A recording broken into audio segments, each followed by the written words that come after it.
Halo, selamat datang di Bicara Bandar episode yang pertama di tahun 2024 ini. Kembali lagi bersama saya Arga dari Creative Trader. Pada podcast Bicara Bandar ini saya akan sharing tentang hal-hal menarik yang terjadi di bursa, fakta-fakta, kenyataan-kenyataan pergerakan bandar yang menguasai bursa saham kita. Dan pada podcast kali ini kami akan membahas satu fakta yang menarik di mana kami akan share satu riset internal dari tim Creative Trader. Satu riset yang menurut saya sangat powerful, yang sangat menggambarkan kondisi bursa saham terkini, dan juga riset yang setahu saya sih tidak pernah dilakukan oleh analis manapun di luar sana.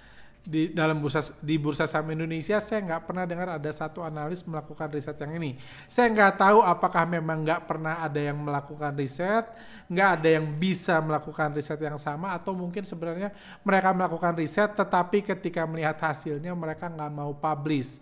Karena jujur menurut kami riset tersebut hasilnya kurang baik buat rantai makanan, buat ekosistem bursa kita. Tapi saya di sini seperti biasa, saya akan belak-belakan aja, terbuka aja, tunjukkan aja faktanya. Tujuannya buat apa? Supaya kita bisa belajar tentang bursa saham aktual itu seperti apa. Karena menurut saya sangat-sangat tidak masuk akal ketika orang-orang di bursa saham Indonesia masih menggunakan ilmu-ilmu yang dibuat waktu zaman penjajahan dulu. Waktu Indonesia masih dijajah, ada ilmu-ilmu, buku-buku yang dibuat tahun 1940-an, dan orang Indonesia masih percaya sama ilmu-ilmu begituan. Menurut saya sangat nggak masuk akal. Jadi menurut saya kalau mau belajar untuk bursa saham tahun 2024, ya paling mungkin kita pelajari fakta-fakta yang terjadi tahun 2023, bukan 1942 misalnya.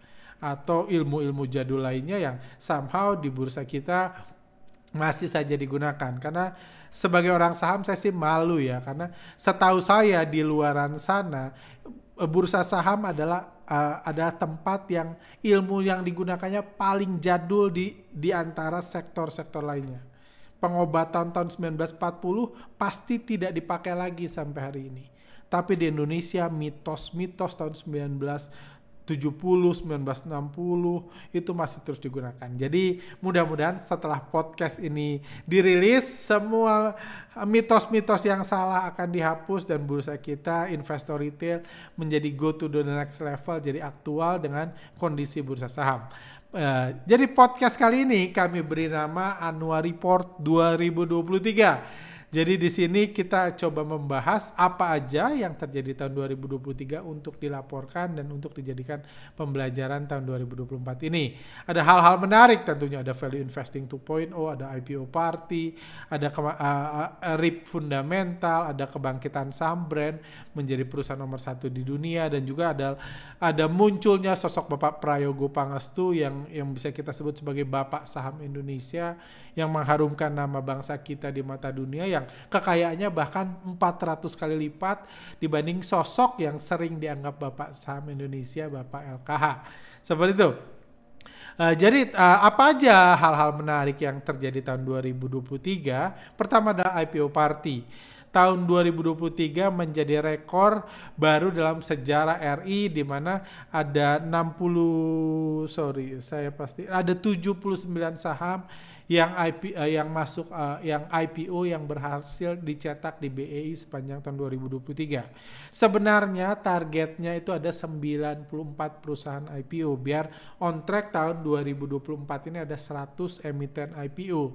Kayak gitu, minimum ada 100 emiten IPO. Cuma kita tahu, bagi yang ingat di bulan Desember kemarin, di akhir tahun memang jadwal manggung di bursa kita itu full dibook oleh supir angkot. Jadi bandar-bandar IPO memutuskan untuk mengundur jadwal IPO-nya menjadi awal tahun 2024 ini, karena memang jadwal manggungnya bagaimanapun ya bursa cuma satu, panggung utamanya cuma satu, waktu itu panggungnya full dibook sebulan penuh oleh supir angkot.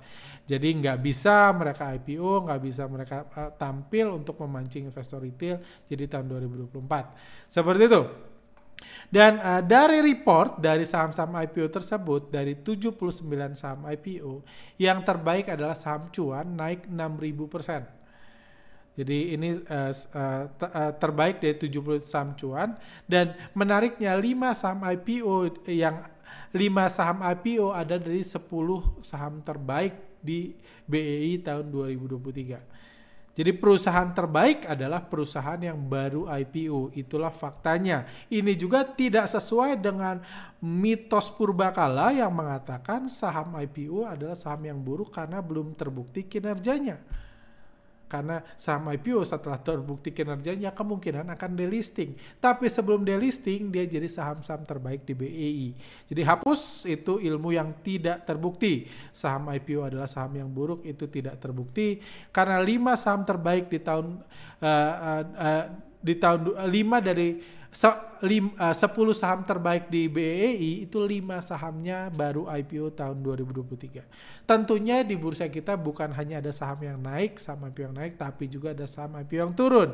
Ada BMBL, waktu itu sempat dibahas, ini bimbingan belajar yang di laporan keuangannya tidak menggaji guru, jadi inovatif sekali. Fokusnya jualan saham, udah turun 87%. Kayak gitu. Cuma kalau kita secara fair, kita kan nggak bisa melihat report tahun 2023 lalu hanya dengan melihat yang terbaik dan terburuk. Kita harus lihat semuanya. Karena benar faktanya mayoritas saham IPO mungkin 5-7 tahun ke depan akan delisting. Mungkin 1-3 tahun ke depan akan digocapkan. Memang itu benar. Itu fakta yang benar karena itulah bursa saham yang baru. Kayak gitu. Cuma kalau kita rata-rata nih, misalnya ini saya buat average hari pertama, di hari pertama itu saham IPO plus 12%.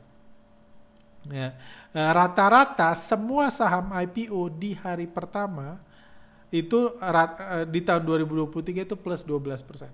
Jadi artinya apa? Kalau Anda beli semua saham IPO di hari pertama dengan jumlah yang sama, Anda hold dan di penutupan hari pertama Anda jual, portfolio Anda plus 12% di akhir tahun 2023. Nggak usah analisa fundamental, nggak usah analisa teknikal, nggak usah analisa bandarmologi IPO, lakukan saja itu.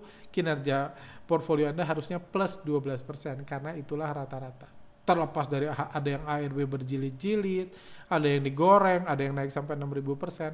Kalau semua Anda jual di penutupan hari pertama, kinerjanya plus 12%.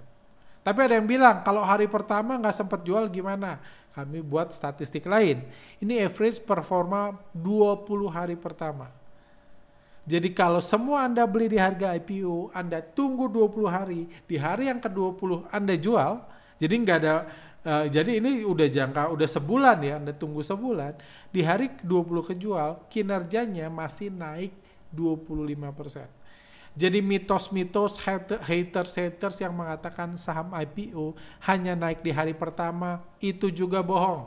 Itu juga mitos yang tidak di back up oleh riset yang dilakukan secara baik. Faktanya average hari pertama itu lebih rendah dari 20 hari pertama. Kayak gitu. Bahkan kalau nanti Anda lihat, ini adalah salah satu kategori saham paling menarik di tahun 2023 lalu. 2022 lebih menarik lagi, bahkan kinerjanya lebih baik lagi. Mengalahkan saham blue chip, saham-saham big cap, saham-saham perusahaan sungguhan, semua kalah dibanding saham IPO. Kayak gitu. Target IPO tahun 2024 ada 100 emiten yang akan IPO, tentunya ada BUMN akan IPO, konglomerasi, saham-saham konglomerasi akan ada banyak konglomerat yang mulai mencetak saham baru untuk dijual ke publik. Juga startup, masih banyak startup di Indonesia yang belum tutup. Tentunya sebelum tutup ada baiknya IPO dulu, karena terbukti IPO yang salah emiten walaupun bisnisnya nggak jelas tapi udah sempat jadi IPO terbesar di Indonesia, perusahaan startup sampai sekarang masih buka. Seperti itu. Dan banyak lagi tentunya saham dan lain-lain. Ini yang menarik. Saham dan lain-lain itu saham perusahaan rugi, saham yang pegawainya 3 orang, saham yang bisnisnya nggak jelas di mana, yang perusahaannya nggak ada di Google Map dan lain-lain. Itu juga akan menjadi mayoritas saham yang menghiasi IPO tahun 2024. Kita doakan supaya bisa ada 100 emiten at least di bursa kita. Jadi ada 1000 emiten di akhir tahun 2024 nanti udah ada 1000 emiten, dan harapan saya sih 10 tahun lagi bisa sehari itu at least ada 1 saham IPO di BEI. Seperti itu. Karena memang ada begitu banyak bisnis-bisnis dan lain-lain di luar sana. Oke, lanjut. Hal menarik lain yang bisa jadi pembelajaran yang juga kami bahas tentunya di podcast Bicara Bandar tahun lalu adalah Value Investing 2.0. Ini adalah metode value investing baru yang fokusnya adalah mencari saham-saham under value yang PER-nya rendah, PBV-nya rendah, dan kalau besok harga sahamnya digoreng, kalau besok dia udah dikasih tahu, besok harga sahamnya digoreng, masuk 1 hari sebelumnya. Jadi itulah value investing 2.0 adalah masuk sebelum harganya arah. Jadi biasa banyak orang nyangkut karena setelah arah baru masuk. Setelah arah baru lihat under value baru masuk, orang gitu memang nyangkut. Cuma value investing 2.0 itu fokus punya hubungan yang baik dengan pemilik, dengan bandarnya, kalau bisa membandari sahamnya sendiri, supaya membeli saham under value sebelum digoreng. Karena terbukti kalau membeli saham under value setelah digoreng tetap nyangkut-nyangkut aja meskipun sama-sama saham under value. Atau kalau membeli saham under value yang tidak digoreng tetap nyangkut-nyangkut aja walaupun under value. Dan juga tahun 2023 kemarin kita belajar ada transaksi bandar value investing. Selama ini saham-saham value investing dianggap saham-saham yang membosankan, merugikan, buat nyangkut, cuma buat baca laporan keuangan. Tapi di tahun 2023 lalu bandarnya bertransisi dan semua saham-saham value investing milik beliau digoreng secara bersamaan. Beberapa naik sampai lebih dari 100%. Beberapa yang udah nggak under value pun tetap digoreng. Kayak gitu. Jadi ini transisi dari value investor menjadi bandar atau per tahun 2024 ini kita kasih nama bandar value investing. Bandar saham yang ngegoreng saham, yang ngarungin retail, semuanya sama. Cuma bedanya mereka ngomongnya value investing. Mereka baca laporan keuangan, mereka ngelihat PER, PBV dan kecap-kecap lainnya tentang value investing.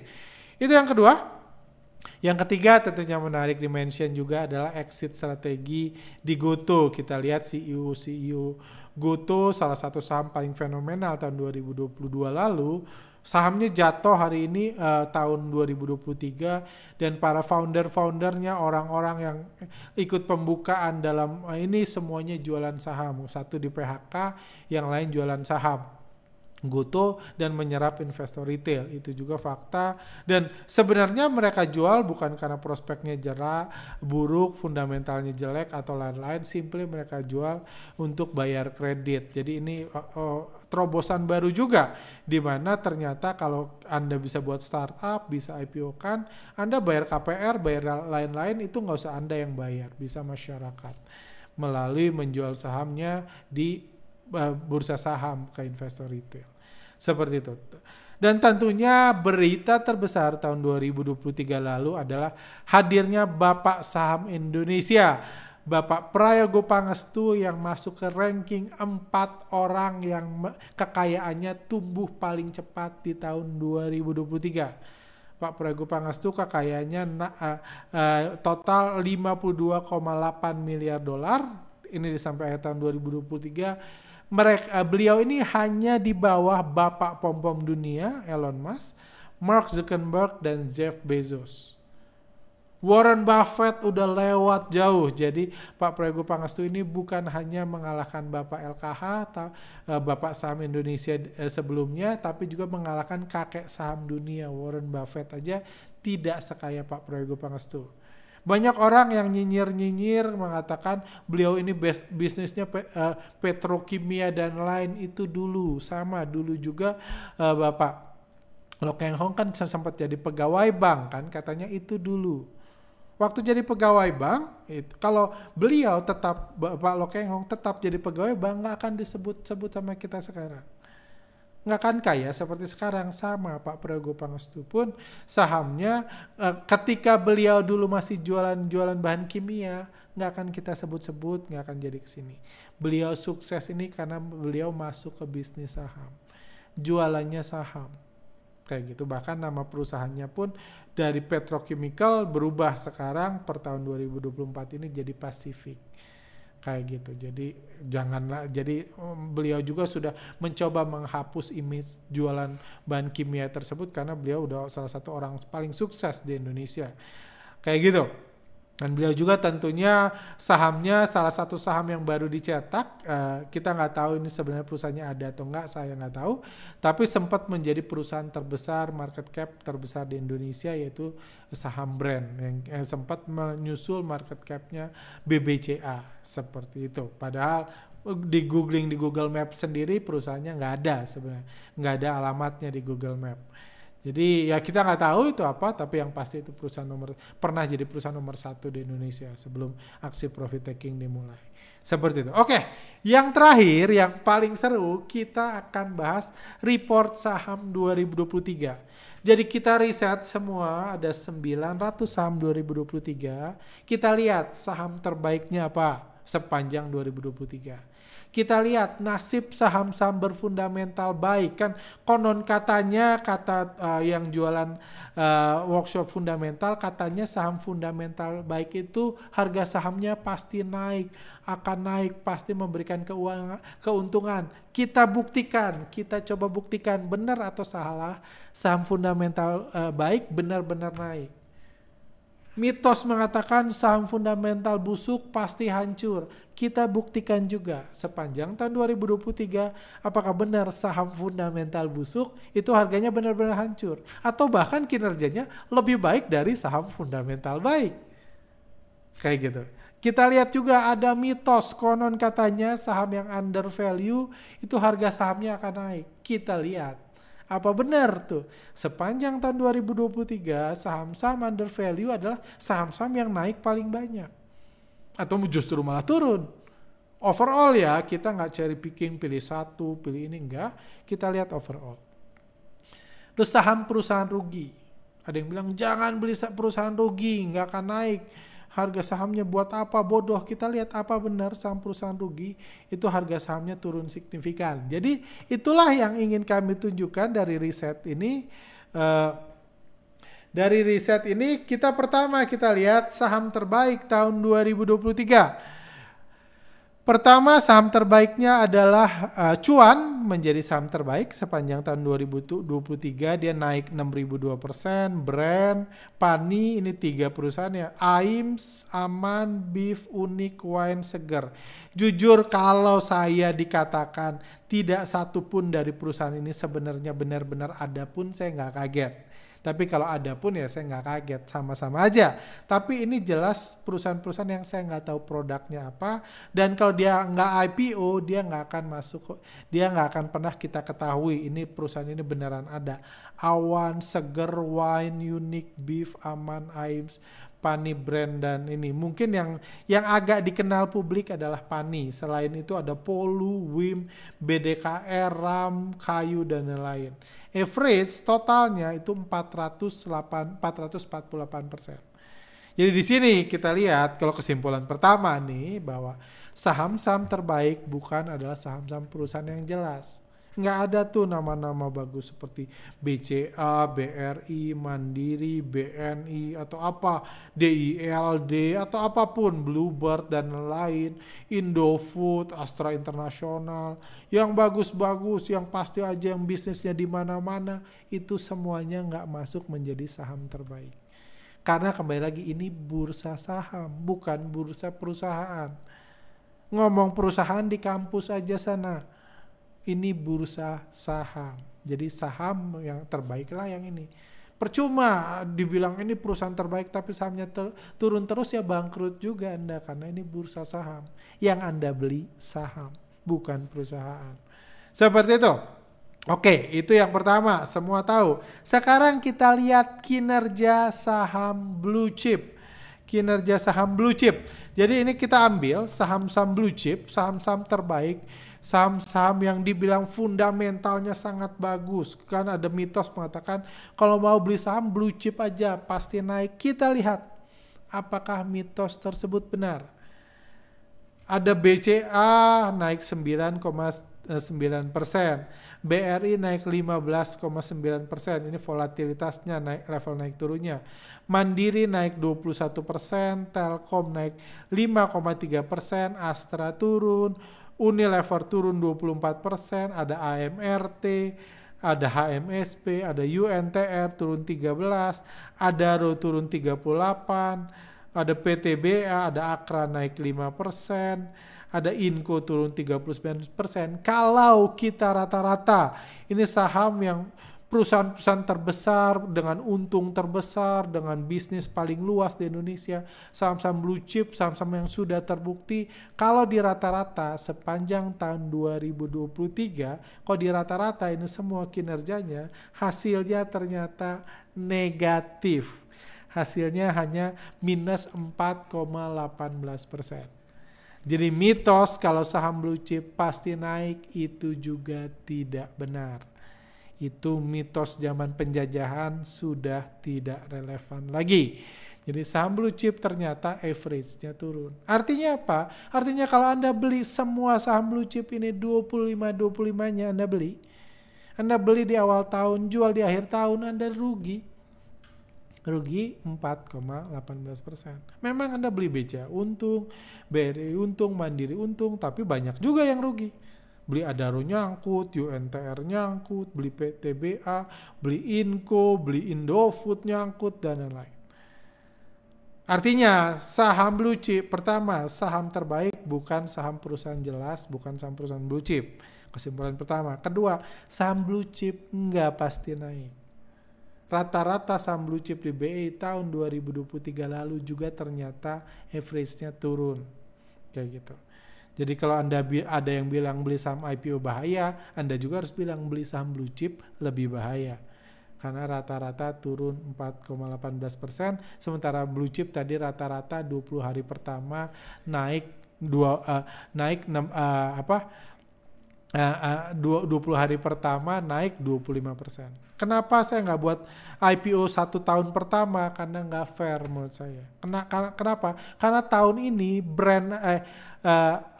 karena tahun ini brand sama cuan aja udah naik 6.000 sama 800% sepanjang tahun. Kalau itu dibagi 70 saham, rata-rata bisa 120% kinerjanya. Semua saham IPO sepanjang tahun 2023 rata-rata 120%.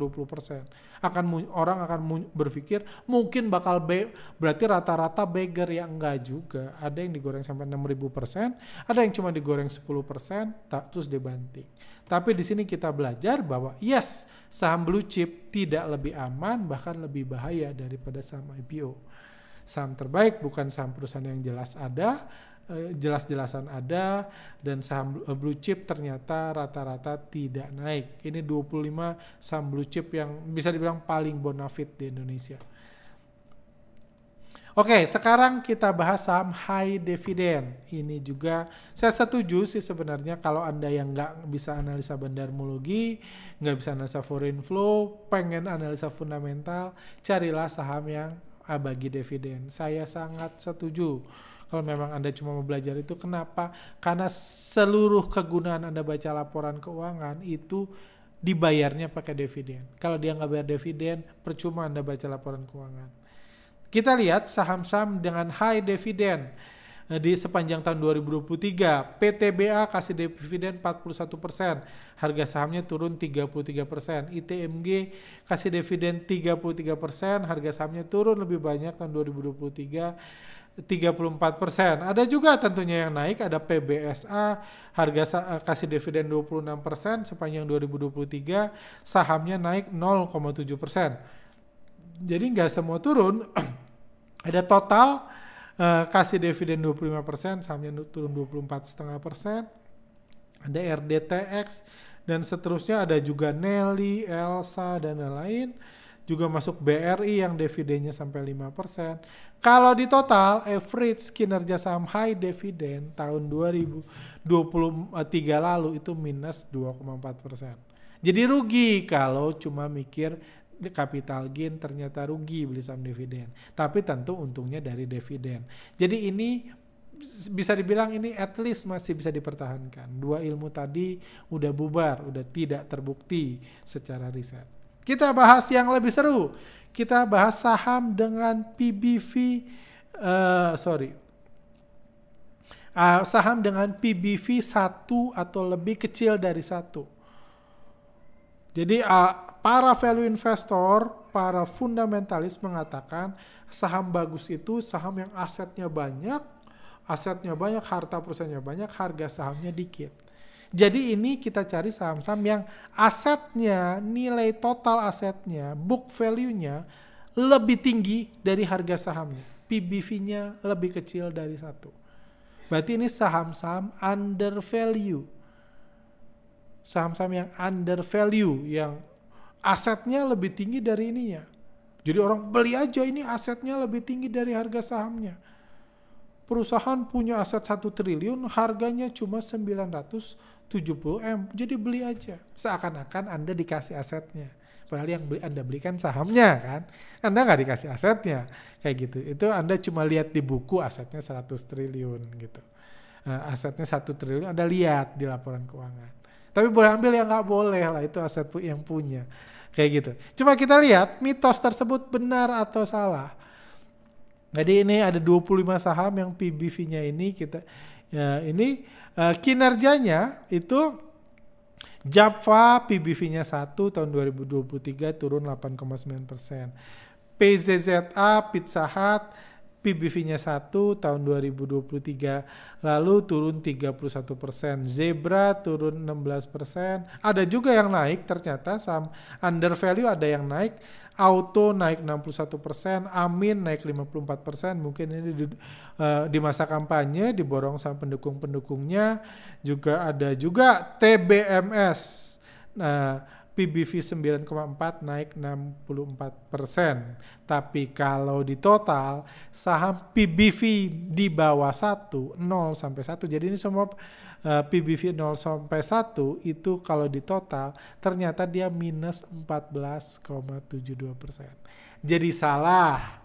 Saham undervalue itu akan naik harga sahamnya, itu salah. Saham undervalue yang PBV di bawah 1 ternyata rata-rata turun sepanjang tahun 2023. Satu mitos lagi yang harus dihapuskan dari pemikiran kita kalau kita mau relevan dengan bursa saham yang baru, Stock Market 2.0. Lanjut, sekarang kita bahas itu yang yang asetnya gede. Sekarang kita bahas saham yang pendapatannya besar. Saham yang untung pernya, PE ratio-nya rendah. Jadi ada yang bilang juga yang jualan value investing mengatakan cari saham yang pernya di bawah 10 kali. Pernya di bawah 10, pernya di bawah 10. Itu syaratnya. Jadi 10 tahun balik modal, itulah perusahaan yang baik. Betul, itu perusahaan yang baik. Tapi jangan lupa yang Anda beli sahamnya, bukan perusahaannya. Kita lihat saham-saham yang pernya 10 ke bawah. Kita ambil saham-saham yang pernya 10 ke bawah. Ada 196 saham. Kalau di total, saham-saham yang pernya 10 ke bawah itu naik atau enggak, tahun 2023 kemarin, ternyata mayoritas turun. Per 10 ke bawah itu average-nya minus 1,35%. Yang pernya 10 ke bawah ada BTPS, ada Toto, ada BSDE, ada Demas, semua kita masukin. Ada Win, ada Total dan lain-lain, SGRO, PNBN, semua kalau di rata-rata saham yang pernya di bawah 10 itu minus 1,35%. Jadi rata-rata sih turun. Saham undervalue itu bukan naik, itu bohong, itu nggak based on riset. Mengatakan saham undervalue itu rata-rata naik. Karena sudah dibuktikan di riset tahun 2023 kemarin. Mungkin waktu zaman Indonesia masih dijajah, mungkin naik ya silahkan. Kalau punya mesin waktu ya gunakan, cuma kan nggak punya. Kayak gitu. Oke, seperti itu. Menariknya lagi, gimana kalau pairnya rendah? 10 kali masih dianggap mahal, masih kemahalan. Kita pilih pairnya di bawah 5. Jadi pairnya 5 sampai 0,1. Jadi ini perusahaan untung semua ya. Pair 5 sampai 0,1. Jadi di sini kalau kita rata-rata yang pairnya di bawah 6, 5,9, MLPL, LLPF, LPKR dan seterusnya. Kalau saham-saham ini di rata-rata sampai SCPI itu pairnya rata-rata kinerja 2023-nya minus 7,45%. Ternyata semakin pairnya rendah, ternyata semakin jatuh. Semakin turun harganya. Itulah fakta di bursa saham. Kita nggak usah ngomong mitos, kita nggak ngomong cantiknya gimana, idealnya gimana, kita ngomong faktanya. Pair di bawah 10. Sekarang kita bahas gimana menarik lagi kita pilih pair di bawah 0. Artinya apa? Perusahaan rugi. Kita lihat tadi perusahaan untung yang pairnya rendah ternyata malah turun. Itu fakta menunjukkan. Gimana kalau kita bahas perusahaan rugi yang pairnya minus?